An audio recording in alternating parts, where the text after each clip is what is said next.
On today's show, we look at the 49ers salary cap looking into the 2023 offseason. Remember, as always, you can listen to this episode on Spotify, Apple Podcasts, Google Podcasts, or hey, wherever you get your podcasts. We also discuss what the 49ers can do to free up some space to improve the roster and whose fifth year option we pick up. We'll cover all this and more. You're inside the Johnny Dell Football Academy.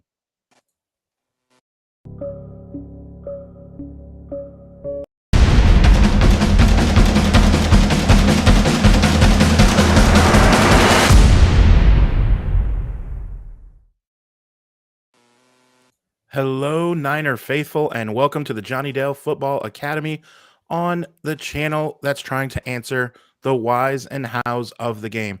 As always, I am your humble servant, Adam Marino, always joined by Mr. Johnny Dell.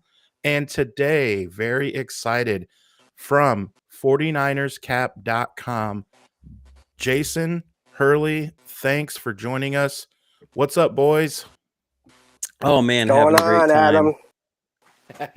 Yeah, Let's go. I'm excited to talk salary cap and all kinds of stuff with you, Jason. It was good talking to you before the show here. So tell us a little bit where people can find you and tell us your story a little bit, and then let's get into the salary cap. people can find me on Twitter's Cap, or just go to 49ers Cap. The only two things that I do live on right now. I think I told Johnny this last.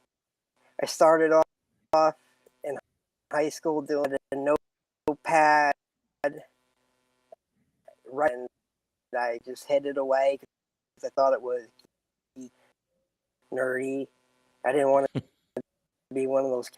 So it was around 2000 we got a copy of Excel. I used to have to pay, that I actually did it online. Doing it for NinerCapHell.com, some for Niners Nation, and now website. So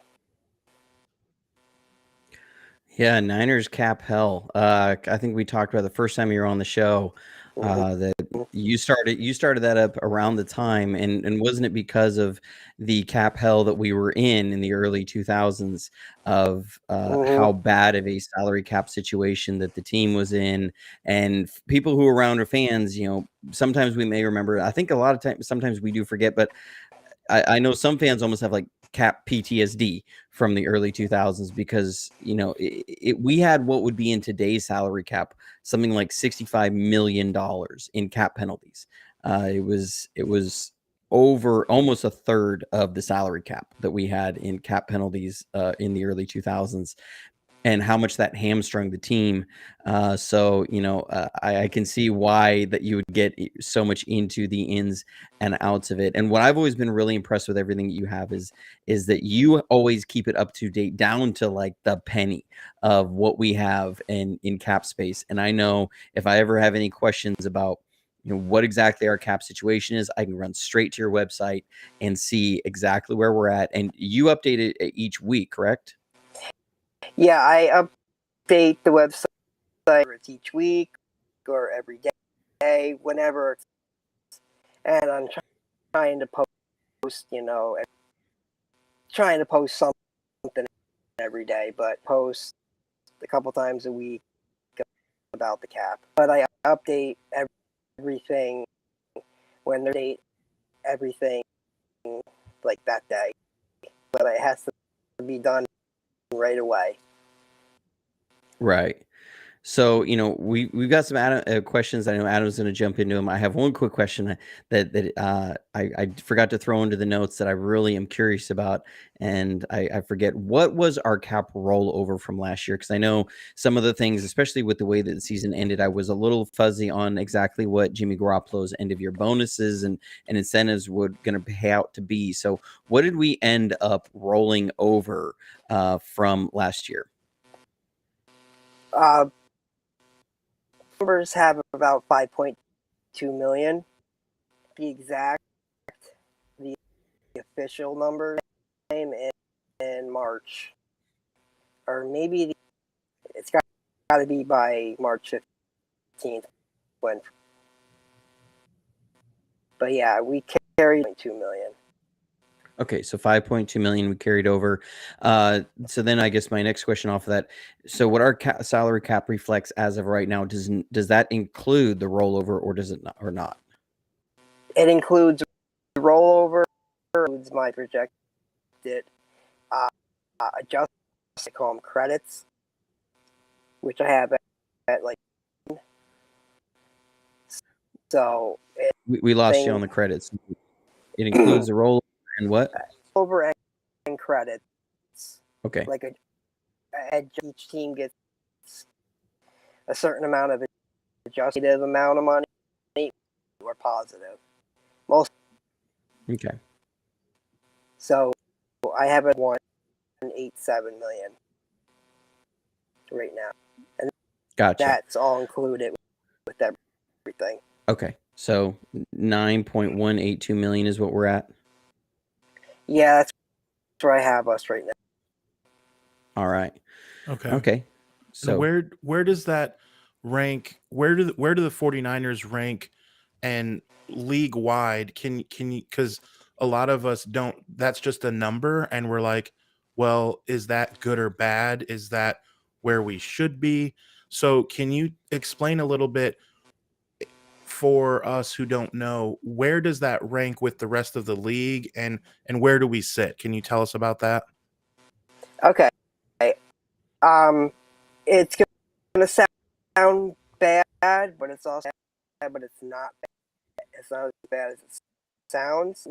Now, according to Over the Cap, weird least amount of cap room. Got to figure, or what this thing is, you've got 15 or so teams that are open.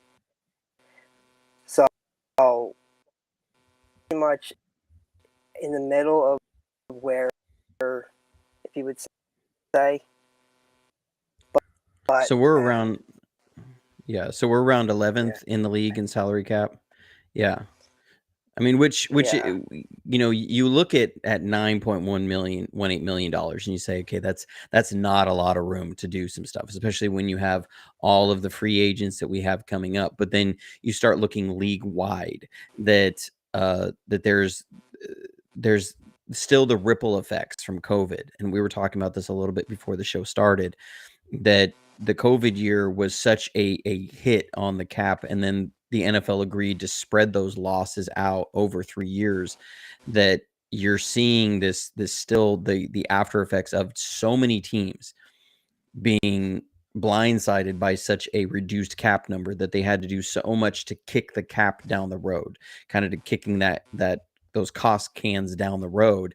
When you start looking at things, yes, we don't have the cap space of like the Bears, who have $95 million in cap space and have the kind of capital to really make a big splash in free agency. But they also don't have any good players. So that like what do you say?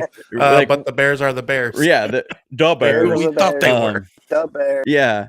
I mean, it's like they were who we were in 2017. Like we had all this cap space, and so we were signing guys like Jerick McKinnon to big contracts because we had the space, and Malcolm Smith to a big contract. The Bears have that ability. But you look at like the Saints, who are $60 million over the salary cap right now. They have to cut $60 million in costs just to meet the salary cap. And look at their quarterback room. Right. And their quarterback room is Taysom Hill, and he's got a weird contract. Yeah, I mean, it's Jameis Winston and Taysom Hill, basically. Yeah, I mean, he's got that weird contract, and so it's like we could be the Saints, okay, and be 7-10 or whatever they finish. I don't follow the Saints. It maybe was a little bit better than that. I can't remember exactly where they finished at. I stopped paying attention after we we shut them out. But they finished the year. They have so many question marks. They have so many holes, and they're $60 million over the salary cap. So, when you look at where the 49ers are, you can say, okay, we only have $9.182 million, but we're 11th in the league. Yes, there's some teams that are really top heavy. There's a lot of teams that are going to be scrambling to try and make it under the salary cap. The Rams being one of them. They're $14 million over the cap. And, I had an interesting conversation, I think it was with John Chapman early in the season. Shout out to John, where we were talking about the Rams and how they were able to get over the hump for that Super Bowl, which is great, and all of us want that Super Bowl. But you've also seen the fallout effects of that, of the worst post Super Bowl season ever by a team. I mean, we all want a Super Bowl, but do we all really want the worst postseason Super Bowl ever and still be $14 million over the cap?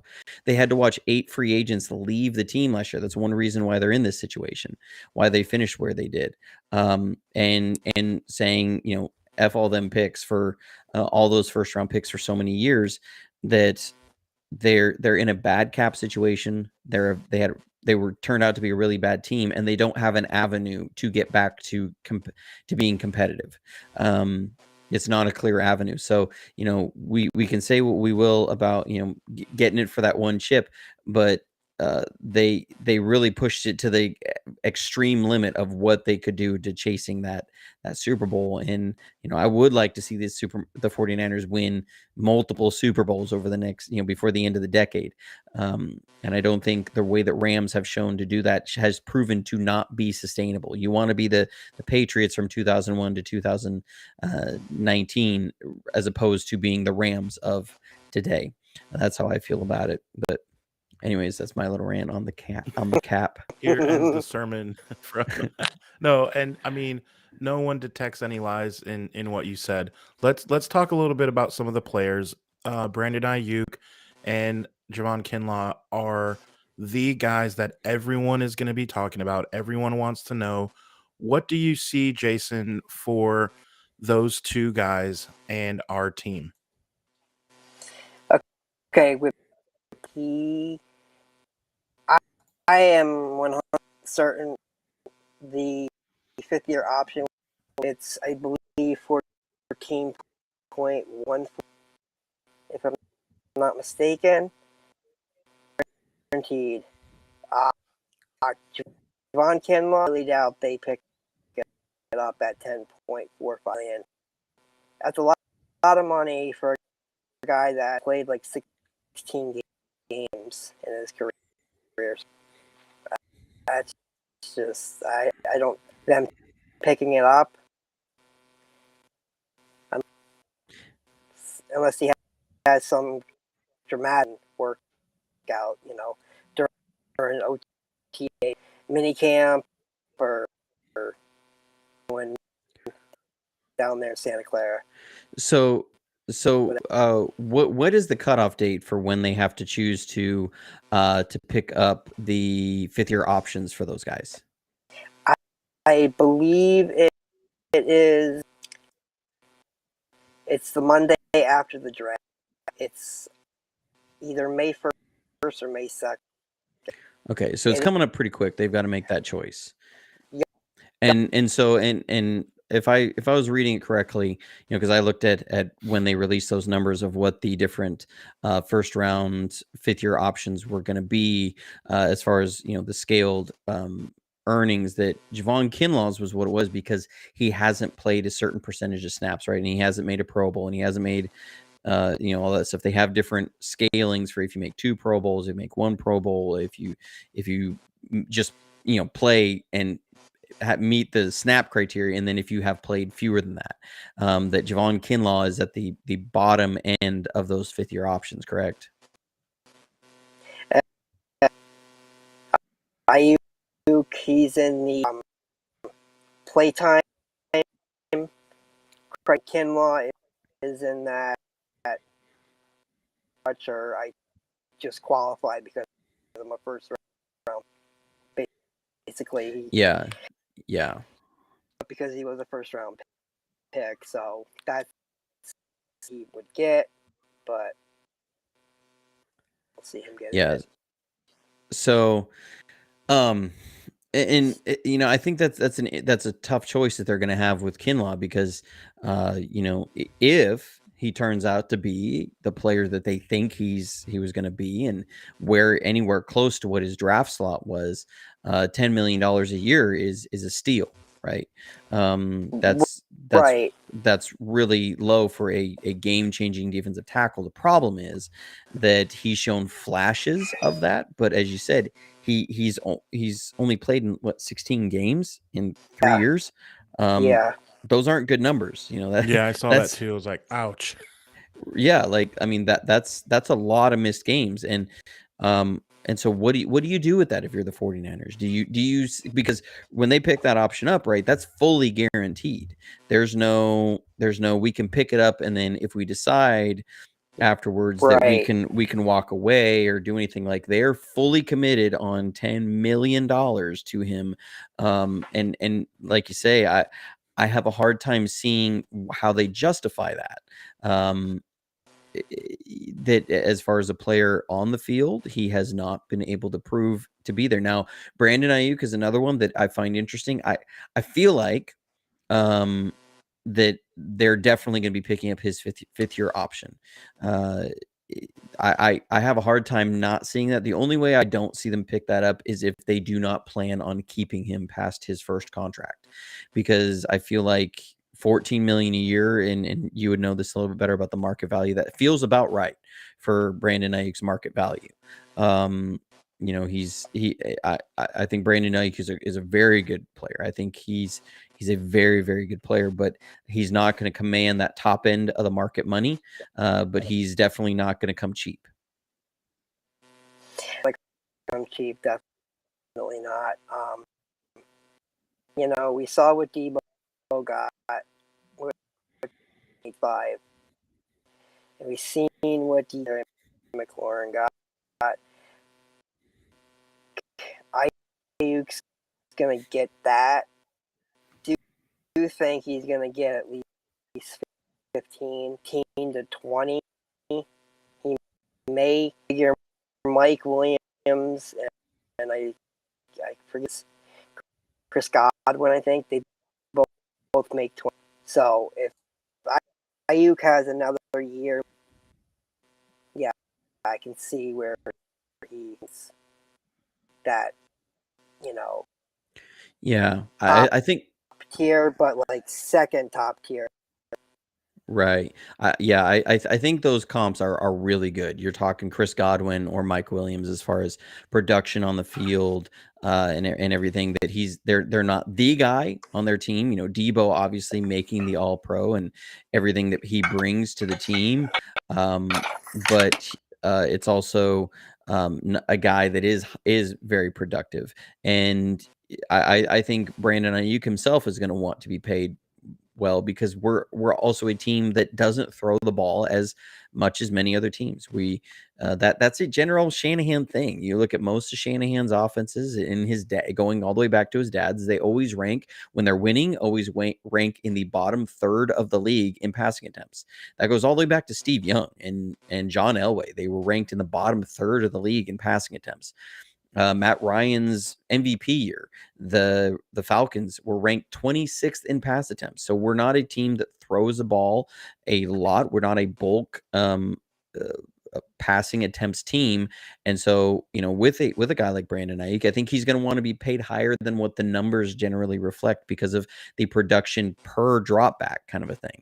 That he's a guy that adds a lot. And then when you look at his contributions to the run game, I think Brandon Aiyuk is a no-brainer to me. You pick up his 5th year option and you go from there. So, but with that, the question then comes to be, if you're going to be picking up his 5th year option, how do the 49ers go about creating some more space? Because we do have a lot of free agents this year. When we have a number of key free agents this year. So how do we go about creating some more space? How do you see the 49ers doing that this year? Okay, I believe we'll look to redo Christian McCaffrey's deal.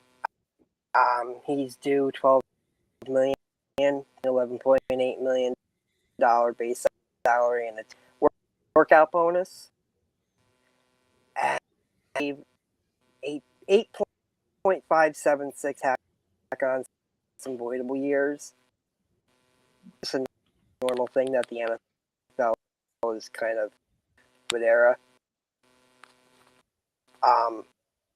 Fred Warner's contract, they can save 9.476 right there. That 0.52 million in saving that they could really use to Robbie Gold, look to bring back Emmanuel Mosley, Ebukam or Amenahu. I'm not, but those are the two that they redid George Kittle last year, and are out there just want us to redo it. But we see what's happening, like we talked about with this. I want to do that because that just so much problems down the road. The reason why I don't like the idea of Aiyuk's our Armstead's contract is because with Armstead, he's versatile. Not that I would cut him, a 100% believer in Eric Armstead, great player for us. Did that? Hey, they want to trade him, or they want after 2023. It's going to be impossible.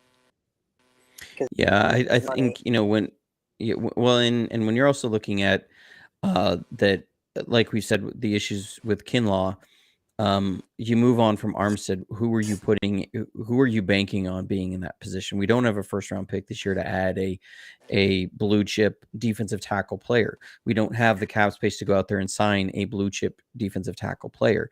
So, and that's going to be a struggle to upgrade that position. As far as what I see, going forward, especially if Javon Kinlaw is not turning out to be the player that they really hope, and I don't think at this point that they want to really bank on that. And so I think you're right. I do think one of Omenahu and Ebukam they should bring back just because of the production for the costs that they've gotten from those guys. I think you can do some real good things with them. Now there's questions about Drake Jackson. I think I think that puts them in a weird position with Ebukam and Omenahu as far as how much do they believe in Drake Jackson going forward, and how much do they believe it was just a rookie hitting the rookie wall. We all hear about that, and it seemed that was very evident with Drake Jackson this year. Shanahan talked about that he wasn't ready for the length of the NFL season and was losing power by the end. That sounds like a guy who wasn't quite understanding how to train properly during the season when you have such a long season. So there's questions there. Like you said, they just restructured Kittle.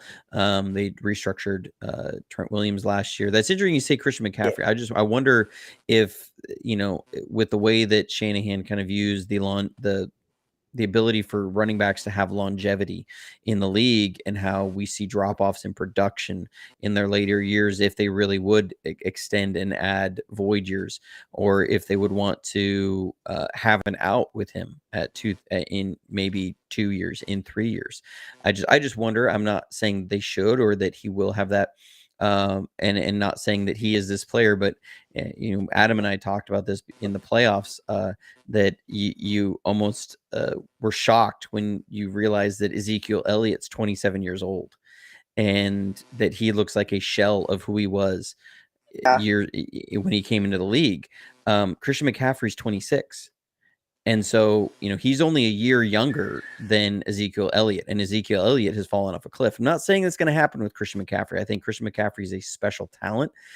I think he hasn't been run into the ground like Ezekiel Elliott was, but there always is that question. And we've all seen the running backs just at some point they seem to. It's very rare that you have a Frank Gore or Walter Payton that can play well into their 30s and still be highly productive. They can even play at 30 and be highly productive. I remember when Sean Alexander hit 29, it was like he fell off a cliff.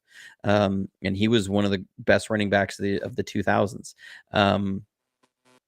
So I just wonder if that will be the approach with Christian McCaffrey. But you're right. We do have a lot of flexibility there. That's one reason I was also really on board with sending all the picks away for Christian McCaffrey, because we paid Carolina to eat a bunch of his signing bonus.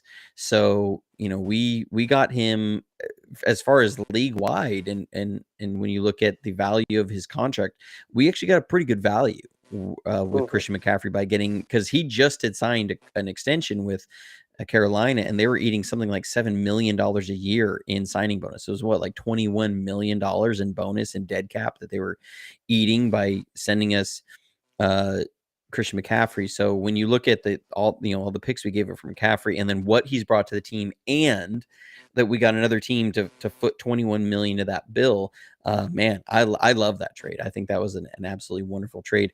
When it comes to Bosa, I have a question here. What could we do as far as structuring him with an extension to save on cap this year? But would that put us in an untenable situation with him going forward?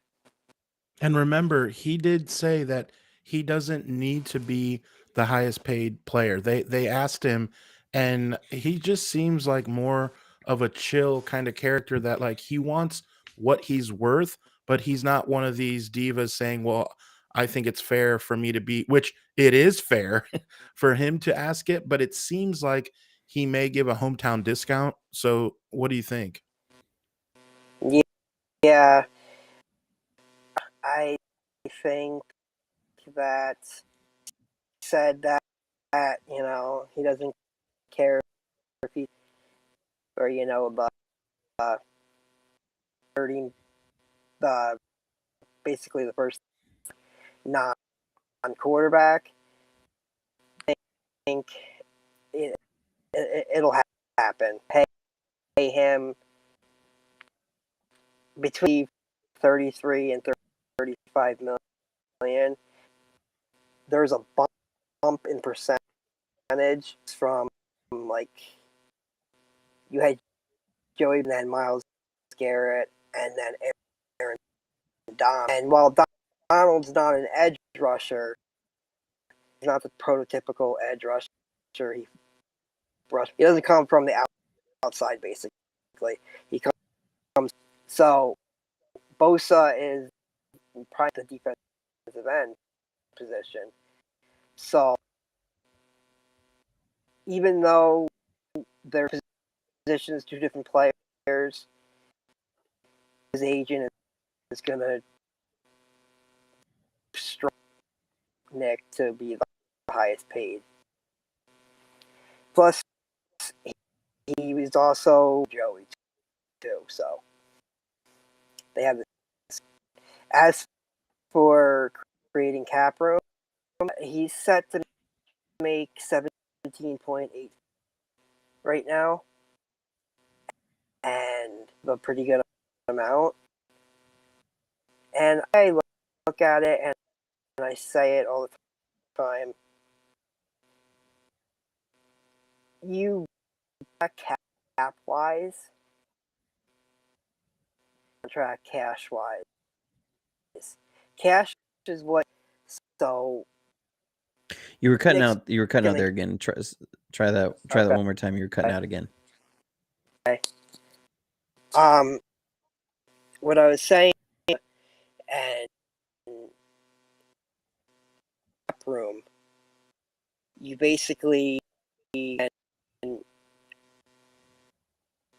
creating him and backloading the contract cap wise, but obviously you the line, but by then $300 million a year, $1 million bumps each year. I'm not worried about that. But Trax had it as backloading is as long as you back the last 2-3 years are versus first 2 or 3 years being guaranteed, because those are usually the player if he gets older, not now when he's in his prime. And with Nick, we all know he's in his prime. But what I was saying about contract at it is front load it cash wise, cap wise.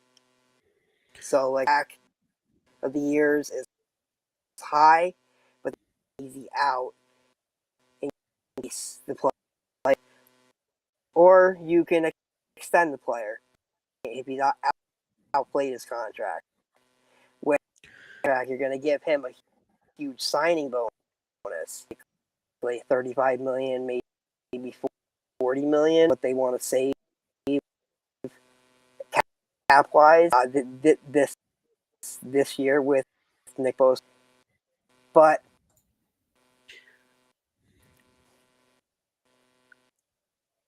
Yeah. Yeah. So you're saying you want to give him a big signing bonus up front, or a big roster bonus in the first year. yeah, Something on there to right, give him right. that big cash payout up front, so that he's happy. He's been paid. He knows that the organization has committed money to him. And paid him for doing so well, but you can then spread that bonuses out. You backload the base salary, and then you have the prorated salary or bonuses on that. So you will push the cap costs down the road when you're expecting, as far as I've seen, they're expecting the cap to make a pretty good jump next year, and then in the years afterwards, as these new TV contracts kick in, and you're also getting away from COVID, and the because it's the last year of spreading out the COVID losses, that we should see pretty significant jumps in the cap over the next few years. And so that's a way that you can then push some of that money for Bosa. So you can give him a lower cap figure this year, lots of cash, give him a big bag of cash, because he is the best defensive player in the year, and then make him happy, and then bump those cap costs down the year. So, if you were to kind of ballpark it, what do you think the 49ers are going to try and go into free agency with how much cap room? What do you kind of see in that? I think I would say around 15 to 18 million to free agency with. Okay. They're going to so you don't see them. They're going to redo. I figured, I'm just wondering if they're going to do a little bit more than that, because that does seem like a small number. But like you're saying, there's the options to front load cash and then backload cap. That's how you could try and get a guy like that's what I see as a prime target for like Mike McGlinchey. I know Mike McGlinchey's like the fan base's favorite punching bag. He's like, if you're a Parks and Rec fan out there, let me know in the chat if you're a Parks and Rec fan. He's like Jerry Gurditch, right, in Parks and Rec, who was just like the office punching bag. That is Mike McGlinchey. He's the punching bag that everybody loves to bag on. And it doesn't help when he has things like what Micah Parsons turning him horizontal at one point. But overall, he's a top 15 tackle in this league. I think we feel the emotional impact of when Mike McGlinchey screws up, okay? We don't feel the emotional impact of when whoever the right tackle for the Carolina Panthers is, because nobody cares who the right tackle for the Carolina Panthers is. When he screws up, we don't feel that same pain. So we generally don't care when other right tackles mess up. We care when Mike McGlinchey screws up. Mike McGlinchey is a top 15 tackle in this league. He's going to get paid like it, either by us or by somebody else. And I've told several people this season, I do not see a clear path to improving the right tackle position. I just don't. I don't see a clear No. path through the draft. I don't see a clear path on the team. I don't see a clear path through free agency that is going to come cheaper than McGlinchey. I just don't see it. Or somebody that will be a true upgrade. So, I think that that's going to be a prime target. And now they do have a number of other free agents. It'll be interesting. A guy like Tayshaun Gibson, that's a guy that I don't, you don't have the same flexibility, like you said, of backloading more because he's contemplating retirement now. So, unless you're doing a multiple void years kind of a thing, which I know the 49ers did that with Anquan Bolden when he was reaching the end of his contract. They added 3 void years onto it, and they did it the same thing. The cash payments were the same over the 2 years. It was essentially a 2-year extension. They added like 3 or 4 void years on there. That it was a 2-year essentially extension, and he was paid $6 million the first year, $5.5 million being bonus. The minimum salary, the vet minimum as far as salary, and then the next year it was a small bonus, and then it was the bonus, and then the salary on it. So the amount that he made was the same both years. The cap on the front year was a lot lower. There's a question here from Steve Brule, Dr. Steve Brule, Doctor, like Doctor Who. He says, Jason, do you think Mosley will get 10-ish a mil for a 1-year prove it deal? How about Rockison for less and a few years instead? So he's asking, what do you think Mosley would bring? I think 10 might be a little high for a guy coming off of an ACL. What do you think? Yeah. Really, I think contract, a 1-year prove it deal, but a base value of $5 million. He'll get $5 million between base salary and a per game roster bonus, and he'll have $5 million in incentives for play time options, tackles, Pro Bowl, club. There's all different type of things that they can do. So I can see that happening, and I really do hope, because before the injury, what Charvarius Ward got, and we would have done it. I would have done it, definitely. It's something that he had the ACL injury. Yeah. So you're saying you do about $5 million in base and with a little signing bonus, and then you do the 5 in basically in incentives that if he meets a certain benchmarks that he has the potential to make up to 10. But you're gonna, as far as base salary, give him 5. And that sounds about right. When we did Jason Verrett as he was coming off of his IR, after we signed him to a 1-year deal, and we re-signed him to another 1-year deal, and he was coming off an injury. That's what we gave him. It was a 1-year, $5 million contract. So that does sound about right. And Verrett was coming off of a pretty good year.